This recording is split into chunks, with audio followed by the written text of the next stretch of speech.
Picture the sheer frustration of believing you've just secured a pivotal touchdown, only to watch it vanish on a referee's replay screen, leaving your team on the brink of victory.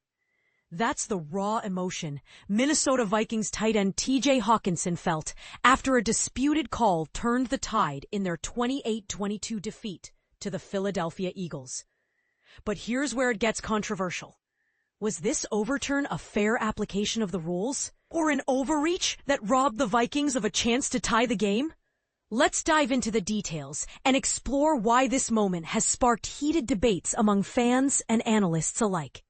Jordan Rannon, ESPN fantasy contributor. Todd Archer, ESPN contributor. Mike Reese, ESPN contributor. Chris Rim, ESPN contributor. Kevin Seifert, October 19th, 2025, 06:54 p.m. ET. Kevin Seifert serves as a dedicated staff writer at ESPN, specializing in coverage of the Minnesota Vikings and the broader NFL landscape. With over 2 decades of experience reporting on professional football, Kevin joined ESPN in 2008 and brings a wealth of knowledge from his previous roles as a beat reporter for the Minneapolis Star-Tribune and the Washington Times.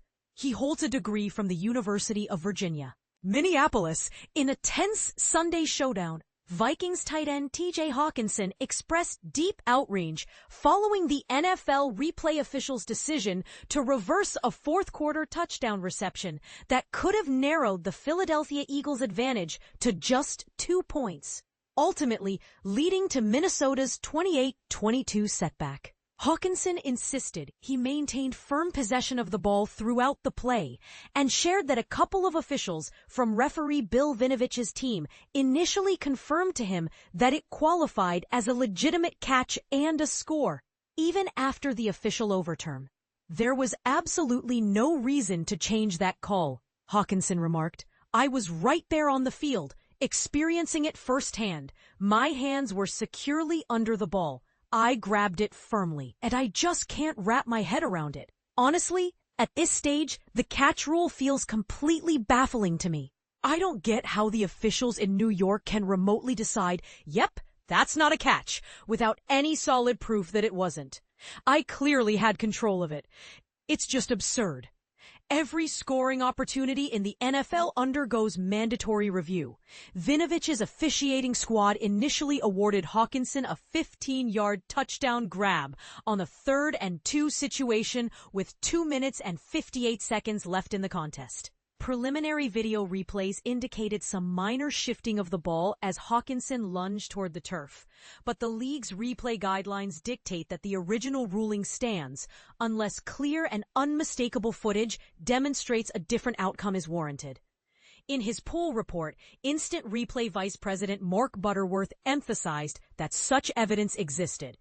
The on-field verdict was a touchdown, Butterworth explained, which means replay had the authority to pause the action. Utilizing enhanced broadcast angles, we observed that while he was descending to the ground, requiring uninterrupted ball control for the catch to count, he momentarily lost hold of the ball. It struck the ground before he retrieved it. Consequently, we reversed the call to an incomplete pass.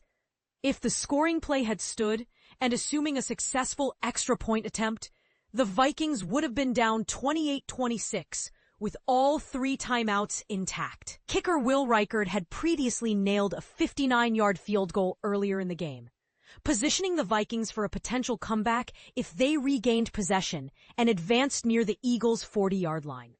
According to ESPN Analytics, this reversal resulted in a 16.4% shift in the Vikings' chances of winning. But here's the part most people miss. The Vikings weren't solely reliant on that final play. They squandered multiple earlier chances, managing just 1 touchdown across 6 red zone visits while turning the ball over twice, including a pick-6 interception by Eagles linebacker Jalix Hunt that he raced back 42 yards for a defensive score. What's done is done, Hockenson conceded. We have to focus on the other plays. You simply can't convert only 1 out of 6 in the red zone and expect to secure a win, especially with 2 turnovers. We had a shot late, obviously. But yeah, it's a bitter pill to swallow. And this is the part that really stirs the pot. Is the NFL's catch rule too subjective, leading to inconsistent calls that can swing games? Some argue it's a necessary evolution to ensure accuracy in an era of high-definition replays, while others see it as an invitation for over-analysis that undermines the spirit of the game. Could a slight tweak like prohibiting challenges on borderline catches unless there's undeniable video proof restore balance? Or should players like Hockenson have more say in disputed plays? What do you think? Does the replay system need reform to prevent such heart-wrenching controversies? Do you side with Hockenson's frustration, or do you believe the officials got it right? Share your take in the comments below. Let's hear your agreement or disagreement.